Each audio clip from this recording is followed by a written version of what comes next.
이제 성경 봉독입니다. 하나님 말씀은 누가복음 6장 12절에서 13절, 누가복음 5장 15절에서 16절, 마태복음 26장 41절까지 말씀입니다. 좀 띄엄띄엄 있어서 양해해 주시고 화면 보시면서 잘 경청하시면 감사하겠습니다. 제가 한국어로 읽고 꾼데타 나라께서 인니어로 읽으시겠습니다. 이때에 예수께서 기도하시러 산으로 가사 밤이 새도록 하나님께 기도하시고 밝음에 그 제자들을 부르사 그 중에서 12를 택하여 사도라 칭하셨으니, 누가복음 5장입니다. 예수의 소문이 더욱 퍼지며 수많은 무리가 말씀도 듣고 자기 병도 고침을 받고자 하여 모여오되 예수는 물러가사 한적한 곳에서 기도하시니라. 마태복음 26장입니다. 시험에 들지 않게 깨어 기도하라. 마음에는 원이로되 육신이 약하도다 하시고. 아멘. Lukas 6 ayat 12 sampai 13, 5 ayat 15 sampai 16 dan Injil Matius pasal 26 ayat 41. Demikian bunyi firman Tuhan. Pada waktu itu pergilah Yesus ke bukit untuk berdoa dan semalam-malaman ia berdoa kepada Allah. Ketika hari siang ia memanggil murid-muridnya kepadanya lalu memilih dari antara mereka 12 orang yang disebutnya rasul. Tapi kabar tentang Yesus makin jauh tersiar dan datanglah orang banyak berbondong-bondong kepadanya untuk mendengar dia dan untuk disembuhkan dari penyakit mereka. Akan tetapi ia mengundurkan diri ke tempat-tempat yang sunyi dan berdoa. Berjaga-jagalah dan berdoalah supaya kamu jangan jatuh ke dalam pencobaan. Roh memang penurut tetapi daging lemah. 아멘. 특별 찬송 우리 크리스찬 그룹 여호와께 돌아가자 찬송 올려드리겠습니다.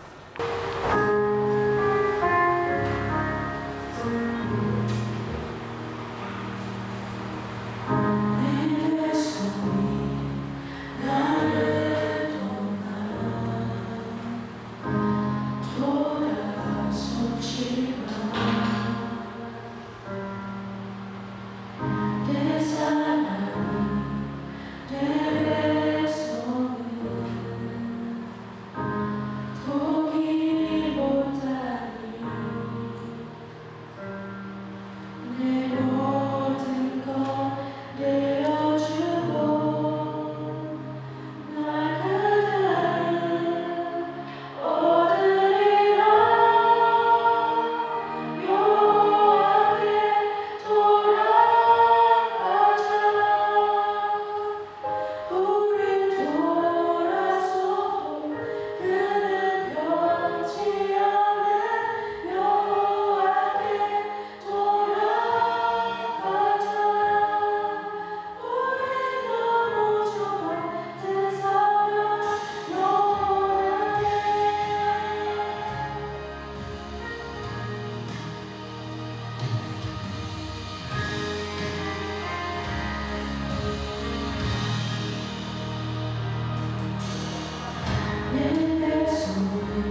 지난주 수요 오전 기도회 때 오신 우리 성도님들과 함께 저는 교회론의 그 실천 신학 영역인 기도론을 함께 나누었습니다. 크리스찬 기도론.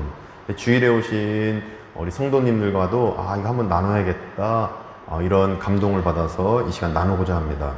왜냐하면 예수님은 제자들에게 기도를 가르치셨기 때문입니다. 기도라는 것은 참 쉬우면서도 또 때로는 하려고 그러면 또 어렵습니다. 그러다 보니까 예수님께서도 제자들이 가르치셨나 보다 이런 생각이 들어지는데, 마태복음 6장에 보면 5절부터 8절까지 나온 거 보면 사람에게 보이려고 기도하지 말아라, 골방에서 기도해라, 또 중언부언하지 말아라 이렇게 가르치신 것입니다.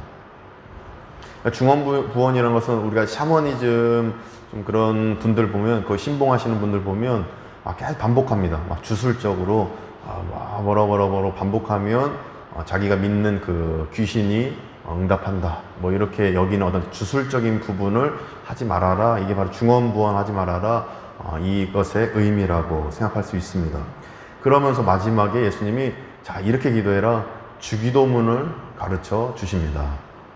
따라서 우리는 예수님이 가르쳐 주시는 그 기도론을 우리는 배워야 합니다. 특별히 크리스찬 기도론을 제가 이 시간에는 이제 설교다 보니까 다 가르쳐 드리기에는 시간상 어렵고, 이 시간 함께 나눌 내용은 우리가 기도를 그러면 언제 해야 하는가, 이걸 나누고자 합니다. 기도를 언제 해야 되는가. 우리가 쉬지 말고 기도하라 이렇게 데살로니가 전서 말씀이 있지만, 쉬지 말고 기도해라. 그럼 기도할 때가 언제인가? 이것을 이 시간 나누고자 합니다. 왜냐하면 성경에 또 기록된 신앙 선배들을 보면 때에 맞게 항상 적절하게 딱 그 타이밍 맞게 기도를 합니다. 타이밍 맞게 기도하는 것도 어떻게 보면 우리가 또 배워야 될 부분이고 훈련 받아야 될 부분이다 생각 들어집니다. 그래서 이 시간 기도를 언제 해야 하는지 3가지로 살펴보고, 깨닫는 부분을 삶에 실천하셔서 정말 모든 기도 제목에 응답 얻으시고 하나님의 그 기도 응답 역사 안에서 평안함 유지하시기를 간절히 축복합니다. 첫째로, 우리는 기도를 중요한 일을 행하기 전에 해야 합니다. 중요한 일을 할 때 내가 먼저 이 중요한 일 팍 끝내버리는 게 아니라 기도부터 하고 중요한 일을 행하셔야 된다는 것입니다. 누가복음, 오늘 함께 읽었던 누가복음 6장 13절, 누가복음 6장 13절에 따르면 예수님은 제자들을 선택했습니다. 누가복음 6장 13절 한번 PPT 띄워주시면 보시면, 밝음에 그 제자들을 부르사 그 중에서 12를 택하여 사도라 칭하셨으니 이렇게 말씀하십니다. 제자들은 복음 전파, 이 교회 세우기 그 역할을 감당해야 됩니다. 이제 예수님 십자가에 달려 죽으시고 부활하신 다음에 복음을 전파하는 역할, 얼마나 중요한 일입니까? 이거 하나님 나라 입장에서는 이것보다 중요한 일 없을 겁니다. 제자들이 바로 서야 놀라운 하나님의 그 역사를 계속해서 우리가 선포할 수 있기 때문인 것입니다. 저희가 이제 주보에도 말씀드렸지만 가나다라 이 국제유치원 이걸 설립하고 학생들이 이렇게 30명 모집됐는데, 교사가 너무 중요하죠. 교사가 잘 그 원아들을 관리하고, 또 원장님은 원아 모집에 대해 계획도 세워야 되고, 앞으로 유지 발전되려면 이 교사가 참 중요합니다. 그래서 저는 채용 인터뷰할 때도 길게는 한 2시간 했나 봐요. 약 2시간 정도. 이것저것 다 질문합니다. 이거 어떻게 하냐, 저거 어떻게 하냐, 어디 사십니까, 다 이거 호구 조사부터 해서 너무 중요하다 보니까 이렇게 개인에 대한 어떤 그 입장이 2시간 정도로 이분을 파악해야 되다 보니까 제가 이제 긴밀하게 2시간 정도 인터뷰를 합니다. 이 일도 이렇게 중요한데 예수님의 제자 삼는 일은 더 중요하실 겁니다. 또 어떤 목사님은 담임 목사님으로 가시기 위해서 그 교회의 면접관 분들과 아침 9시에 만나서 오후 5시까지 했다는 것입니다. 그렇게 담임 목사라는 자리가 또 중하다 보니까 면접관이 아침 식사도 같이 하고 점심도 같이 먹고 간식도 같이 먹고 아침 9시부터 오후 5시까지 면접했다는 얘기 듣고, 이게 장난이 아니구나. 근데 그것도 그렇게 중요한데 예수님이 제자 삼는 일은 더 중요한 일일 것입니다. 이처럼 선택하는 일은 매우 중요한 일입니다. 예수님 역시 제자들을 그냥 대충 선택한 게 아니라 아주 신중히 선택하신 것입니다. 중요한 일이기 때문에 매우 신중해질 때 예수님이 어떻게 하셨습니까? 누가복음 6장 12절입니다. 누가복음 16장 12절 보니까 이때에 예수께서 기도하시러 산으로 가사 밤이 새도록 하나님께 기도하시고 선택하셨다는 것입니다. 기도하시고 중요한 일을 행하셨다는 것입니다. 기도하시러 산으로 가셨다라는 것은 하나님 앞에 단독자로 서는 것입니다. 저는 이거를 지금 현대인의 우리에게 적용해 본다면 핸드폰을 끄는 일? 이게 산으로 가는 일? 이렇게 저는 또 적용해 봅니다. 제 개인적으로. 핸드폰을 끄고 어떤 방에 저 혼자 있는 것입니다. 누가 저를 방해하지 못하게 핸드폰을 끄고 방에 혼자 있는다. 아무도 올 수 없는 그 시간에 하나님 앞에 단독자로 서는 것, 이게 바로 기도하러 산으로 가셨다. 이것의 현대판 어떤 적용점일 것입니다. 그러면서 어떻게 하십니까? 밤이 새도록 기도하셨다. 밤이 새도록 얼마나 절박했으면, 간절했으면 이렇게 기도했을까 생각해 보게 됩니다. 야곱도 형 에서를 만나기 전에 죽기 직전에 자신의 그 신세를 한탄하며 절박하게 씨름하듯 기도했다. 영어 버전은 레슬링 했다 이렇게 나오는데 얼마나 간절히 기도했다는 의미입니까? 이렇게 우리는 절박하면 간절히 기도하게 됩니다. 따라서 우리도 중요한 일, 절박하게 중요한 일, 신중한 일이 있다라면 이것을 행하기 전에 일단 기도해 보십시오. 정말로 핸드폰 끄고 한번 기도해 보십시오. 하나님 앞에 단독자로 서서 누가 방해 안 하게 딱 5분이라도 10분이라도 하나님 앞에 단독자로 서서 밤이 새도록 절박하게 기도할 때 하나님의 놀라운 기도 응답이 우리에게 펼쳐질 줄 믿습니다. 한국 이제 교회들은 수능 시험 전날에 학부모 기도회가 있습니다. 한국 교회들은 수능 시험 전날에 자녀를 위해 기도하십시오. 하루 전날 기도하고 당일에도 이제 학부모 기도회가 있습니다. 아침에 뭐 무슨 영역이 하면 그 영역에 맞춰서 기도합니다. 또 무슨 영역. 근데 이 기도를 행하는 이유는 자녀가 중요한 일을 행하기 때문입니다. 근데 재밌는 거는 불교에도 수능을 위한 학부모 기도회가 있습니다. 그리고 무당들도 수능을 위해서 부적을 써줍니다. 잘 된다고 합니다. 그 시즌 되면. 근데 우리 기독교가 행하는 이 학부모 기도회는 불교가 행하는 기도회와 무당의 부적과는 다른 의미가 있습니다. 어떤 의미가 있습니까? 기독교는 하나님께 맡기기 위해서 기도를 하는 것입니다. 뭐 이 자녀가 100점 맞게 해주세요. 90점 맞게 해주세요. 이거 기도가 아니라 하나님께 맡겨드립니다. 우리 자녀 맡겨드립니다. 인생을 맡겨드립니다. 그러나 불교와 무당의 부적은 본인들이 원하는 것을 얻기 위해서 행하는 겁니다. 그 귀신을 살살 달래서 그 귀신이 우리 자녀를 잘 만져줘서 좀 영특하게 딱 번쩍 뜨이고 뭐 이게 변화되고 좋은 점수 막도록 이렇게 막 그걸 위해서 기도하는 겁니다. 예수님은 기도하시면서 제자 선택이라는 중요한 일을 이렇게 하나님께 맡겨드렸던 것입니다. 하나님께 맡겨드립니다. 하나님, 이 중에 실패자가 나와도 성공자가 나와도 하나님께서 선택하시고 하나님이 이끌어 주셨으니 제가 믿고 순종하며 나가겠습니다. 이 기도하시며 제자 선택에 있어 밤이 새도록 기도하신 겁니다. 가룟 유다가 나와도 예수님 당황치 않습니다. 그래, 너가 하고 싶은 대로 해라. 가룟 유다. 다 그렇게 하도록 만드신 겁니다. 베드로가 3번 부인해도 누가복음에 따르면 지그시 쳐다보면서도 너 내가 어떻게 키웠는데 원망하지 않습니다. 그래, 너가 하고 싶은 대로 해라. 난 널 용서한다. 이건 기도하고 하나님께 맡겼기 때문에 가능하다 깨닫게 됩니다. 하나님께 맡겼기 때문에 가룟 유다 같은 배신자가 나와도 베드로 같은 배신자가 나와도 전혀 하나님을 원망하지 않는 것입니다. 하나님의 역사를 믿고 바라보며 나아갔던 것입니다. 이렇게 중요한 일을 할 때 믿고 맡기며 기도하며 나아갈 때 설사 그 일이 어그러지고 깨지고 내 뜻대로 안 돼도 실망하지 않는 것입니다. 완전히 밑바닥 칠 정도로 낙심하지 않는 것입니다. 막 디프레션 돼서 우울증 오듯이 이거 어떻게 이게 어그러질까?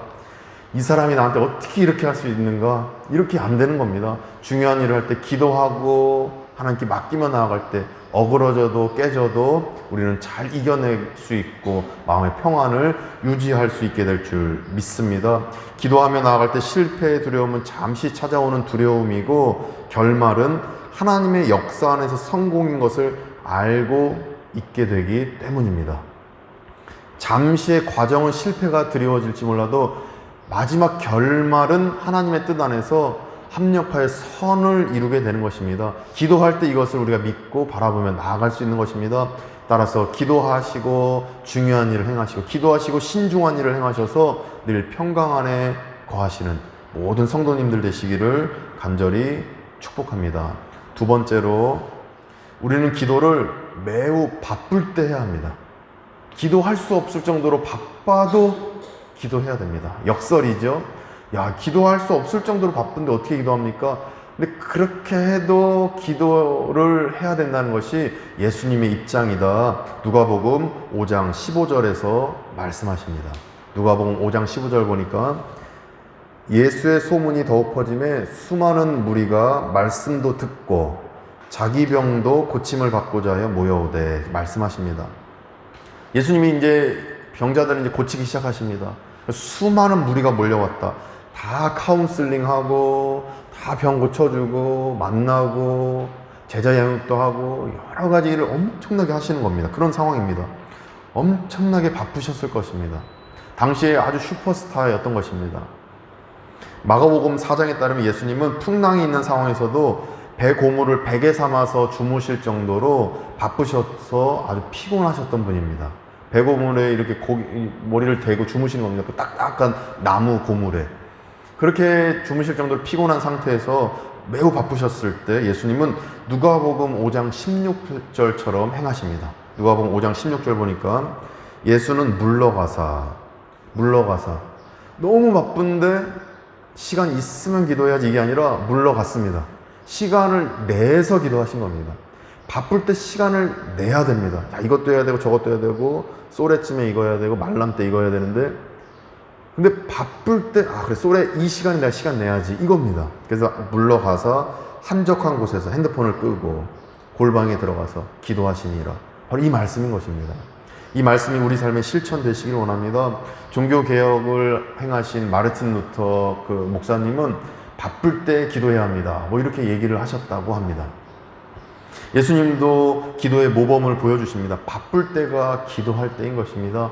바쁠 때 기도하면 바쁜 것이 내가 왜 이렇게 바빴지 할 때가 저는 많이 체험되어집니다. 굳이 이거 안 바빠도 되는데 내가 너무 바쁘게 이걸 성급하게 했구나. 이것이 깨달아지는 것입니다. 바쁠 때 기도하시면 이런 체험을 하시게 될 것입니다. 요즘에 얼마나 바쁘십니까? 요즘에 여러 가지 결정할 일이 얼마나 많으십니까? 이렇게 바쁠 때가 기도할 때입니다. 꼭 기도하셔서 물러가서 기도하는 시간을 내셔서 기도하셔서 이 바쁠수록 기도할 때 하나님께서 일하시고 내 생각 너머에서 일하시는 하나님의 은총 안에서 야, 이게 안 풀릴 걸 또 풀리는 역사를 체험해 보시기를 간절히 원합니다. 바쁠 때가 기도할 때인 것입니다. 변신이라는 소설을 쓴 프란츠 카프카라는 현대 소설가가 있습니다. 1900년대의 그 체코 소설가지요. 이 변신이라는 유명한 소설을 쓴 이 작가는 원죄에 대해서 얘기를 하신 겁니다. 이분이 이제 크리스찬인 것입니다. 이분이 원죄에 대해서 근데 신학적으로 교리적으로 얘기한 게 아니라 문학적으로 이렇게 얘기합니다. 뭐라고 했냐면 인간은 성급함 때문에 낙원에서 추방되었고, 그러니까 성급해서 선악과를 따먹었다는 거죠. 또 태만함 때문에 낙원에 들어가지 못합니다. 이렇게 이제 문학적으로 얘기합니다. 물론 신학적으로 교리적으로 보면 성급함이 원죄를 다 설명 못합니다. 문학적으로 보면 맞아, 진짜 이 원죄의 한 영역이 성급함을 만들어내는 것도 있겠다, 이런 생각을 하게 됩니다. 우리 상황에 비춰보면 바쁘니까 막 성급해집니다. 바쁘니까 성급해지는 겁니다. 이것도 해야 되고 저것도 해야 되고 빨리 이거 해야 된다. 바빠서 성급해지면 일단 감정적으로 움직이게 됩니다. 제가 이번 주간도 그 감정을 막 체험했습니다. 제가 막 성급하게 이렇게 하는 거 보면서 많이 이제 회개했는데, 바빠서 성급해지면 또 기도를 안 하게 됩니다. 바빠서 성급해지니까 기도를 멀리 하게 된 걸 제가 또 이번 주간에도 체험을 하게 됩니다. 그러면서 기도 안 하고 결정부터 내리고 이렇게 하자 저렇게 하자, 전화해라, 이렇게 연락해라, 만나자, 사라, 사지 마라, 기도 안 하고 다 결정을 내버리는 것입니다. 이러한 잘못이 우리에게는 없기를 원합니다. 우리는 바쁠수록 기도하시기 원합니다. 바쁠수록 신중하게 선택해야 되는데, 그러려면 시간을 내서 물러가서 한적한 곳에서 기도를 하셔야 하는 것입니다. 문학적으로 성급함이 원죄라고 했다는 사실은 성급함이 인간에게 미치는 악영향이 상당히 크다는 사실을 우리로 하여금 깨닫게 합니다. 성급함은 큰 원죄의 한 영역일 수가 있는 것입니다. 성급하다면 지금 기도할 때구나, 내가 마음이 막 불안하고 심장이 콩쾅콩쾅 뛸 때 지금이 기도할 때구나, 이것을 이렇게 판단하시고 결정하셔서 기도하심으로 바쁨을 내려놓고 기도하심으로 돌다리도 두들기며 결정하는 그 마음으로 늘 바쁠 때 한적한 곳으로 일단 가셔서 핸드폰을 딱 끄시고 하나님 앞에 단독자로 기도하셔서 모든 일들을 정말 잘 풀어가시는 우리 모든 성도님들 되시기를 간절히 원합니다. 하나님의 역사 안에서 바쁠 때 기도하시면 지나쳤던 사람을 보시게 할 것입니다. 바쁠 때 기도하시면 생각 못했던 아이디어를 얻게 하실 것입니다. 바빠서 감정에 치우쳐져 있던 사건을 하늘의 지혜로 또 논리적으로 정당하게 판단하게 만드실 겁니다. 바쁠수록 물러가서 꼭 기도해 보시기를 간절히 원합니다. 셋째로, 우리는 기도를 시험 받을 때 해야 합니다. 시험 받을 때. 철학자 토마스 홉스라는 분이 있는데, 이 토마스 홉스가 이런 얘기했다고 합니다. 만인에 대한 만인의 투쟁이 인간의 삶이다, 뭐 이런 얘기를 했다고 합니다. 만인에 대한 만인의 투쟁, 그러니까 늘 투쟁하면서 싸우면서 경쟁하고 성장하면서 싸운다는 겁니다. 저도 어제 그 행사장에서 여러 가지 제 내적 갈등과 영적 싸움과 이렇게 해야 되는데 저렇게 해야 되는데 이 어떤 그런 것들의 어떤 투쟁들이 제 안에 있었는데, 그런데 이 만인에 대한 만인의 투쟁을 저는 다르게 해석해 봤습니다. 저는 이 말을 어떻게 해석했냐면, 매일 시험을 견뎌내며 우리는 살아가야 된다, 이렇게 저는 해석해 봤습니다. 매일 시험에 드시지 않습니까? 월요일에 시험 들고 화요일에 시험 들고 수요일은 잠잠히 넘어가면 좋은데 막판에 또 시험 들고 매일 시험 드는 게 우리의 모습이다 생각됩니다. 2019년쯤에 유행했던 책 중에 지금 인도네시아어로 작년에 번역된 책이 있는데, 죽고 싶지만 떡볶이는 먹고 싶어, 이 책이 있습니다. 이 책은 일상생활에서 별것 아닌 일인데, 죽을 것처럼 자존심 상하는 일 겪고 또 죽을 것처럼 외롭고 죽을 것처럼 답답한 일이 있을 때 죽어야지, 이제 딱 뭐 어떻게 해봐야지, 이 책에 써 있습니다. 어떻게 해봐야지, 자기 자신에 대해서 이렇게 해야지 하는데 그 순간 떡볶이가 먹고 싶어서 안 죽는다, 죽을 수가 없다, 이 내용이 써 있는 겁니다. 이게 우리를 너무나도 신랄하게 잘 대변한다 생각해 보게 됩니다. 너무 힘들고 괴롭고 땅바닥을 치는데 그래도 이것 때문에 살아야지, 내 아들 때문에 살아야지, 그래도 내일 아침에 내가 뭐 먹지 아침에, 또 살아봐야지, 뭐 이게 이제 우리라는 것입니다. 이 책을 보면서 저는 매일 찾아오는 일상의 시험을 견뎌내며 살아가는 존재가 인간임을 깨닫게 됩니다. 만인에 대한 만인의 투쟁이 너무 지치고 힘들어도 싸워야 되니까 살아가는 것입니다. 우리 역시 마찬가지입니다. 매일 시험을 당하면서 우리는 살고 있습니다. 예수님도 이렇게 시험을 당하는 모습, 그런 시험 당하는 상황에서도 이렇게 행하심을 마태복음 26장 41절에서 말씀하십니다. 제가 읽어드리면, 시험에 들지 않게 깨어 기도하라. 마음에는 원이로되 육신이 약하도다. 겟세마네 기도에서 눈물이 핏방울 되듯이 기도하면서 제자들이 다 떠나갈 것을 하나님이 보여주실 때 이 기도를 하는 거죠. 십자가에서 내가 이제 곧 죽을 텐데, 그럼 이 기도를 하시는 것입니다. 너무 힘들 때 그래서 우리는 예수님의 모범에 따라 기도하셔야 됩니다. 답답하고 힘들고 정말 뭐 낙심되고 막 끝바닥을 보이셔도 떡볶이가 먹고 싶어가지고 살아봐야지, 하나님 떡볶이 때문에 저 살아보겠습니다. 내 아들 때문에 딸 때문에 한번 살아보겠습니다. 내가 내일 이거 해야 되니까, 이 사람 만나야 되니까 살아보겠습니다. 주일에 교회 가야 되니까 내가 살아보겠습니다. 기도하시기를 원합니다. 기도하실 때 하나님이 열어가실 겁니다. 반드시 매일의 시험, 만인에 대한 만인의 투쟁 같은 그 삶에서도 분명히 힘 주실 겁니다. 열리게 하실 겁니다. 해결해 주실 것입니다. 힘드셔도 시험 들 때 기도하셔서 늘 하나님의 평강과 은혜를 얻으셔서 만족스러운 하루하루의 삶이 다 되시기를 간절히 축복합니다. 우리 믿는 성도가 기도할 때 세 가지 언제 기도해야 될지 살펴봤습니다. 첫째, 중요한 일을 행하기 전에 기도하셔야 됩니다. 둘째로, 매우 바쁠 때 핸드폰 다 끄고 꼭 기도하셔야 됩니다. 셋째로, 시험 받을 때, 괴로울 때, 시험 받을 때 꼭 기도하셔야 됩니다. 이렇게 기도할 때 모든 일에 하나님의 역사를 체험하시는 가운데 만사 형통 얻으시는 우리 모든 성도님들 되시기를 간절히 축원드립니다. 기도하시겠습니다.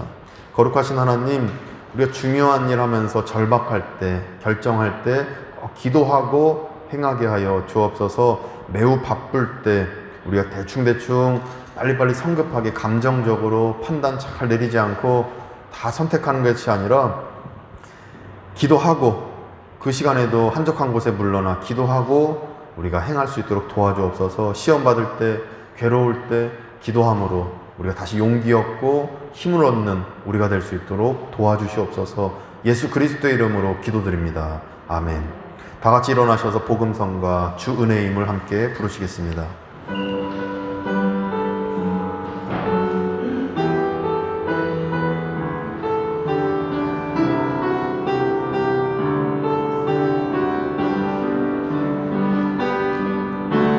주 나의 모습 보네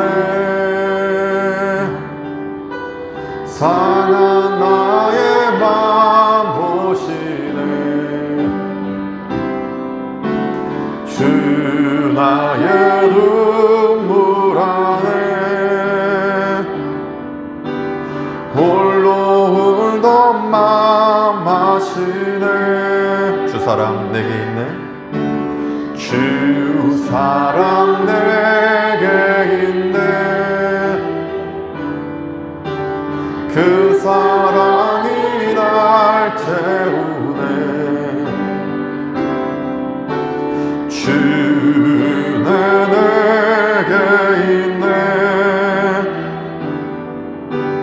그 은혜로 날 세우네 세상 소망 세상 소망 다 사라져가도 주의 사랑은 끝이 없으니 살아가는 이 모든 순간이 주 은혜의 힘을 나는 믿네 세상 소망 다 사라져가도 세상 소망 다 사라져가도 주의 사랑은 끝이 없으니 살아가는 이 모든 순간이 주 은혜의 힘을 나는 믿네 주 은혜의 힘을 나는 믿네 주 은혜의 힘을 나는 믿네 주 은혜의 힘을 나는 믿네 이제는 우리 구주 예수 그리스도의 은혜와 하나님의 크신 사랑하심과 성령님의 감화감동 교통케 하심이 중요한 일을 행하기 전에 매우 바쁠 때 시험 받을 때 기도하여 하나님의 활동을 체험하면서 일상의 문제를 해결하기로 다짐하는 우리 발리안교회 모든 교우들과 그 자녀들, 모든 가족들 가운데 발리 분관, 한인회, 우리 교민들 가운데 또 현지인 목사님과 한국인 선교사님들 가운데 이제부터 영원까지 함께 하시기를 간절히 축원하옵나이다. 아멘.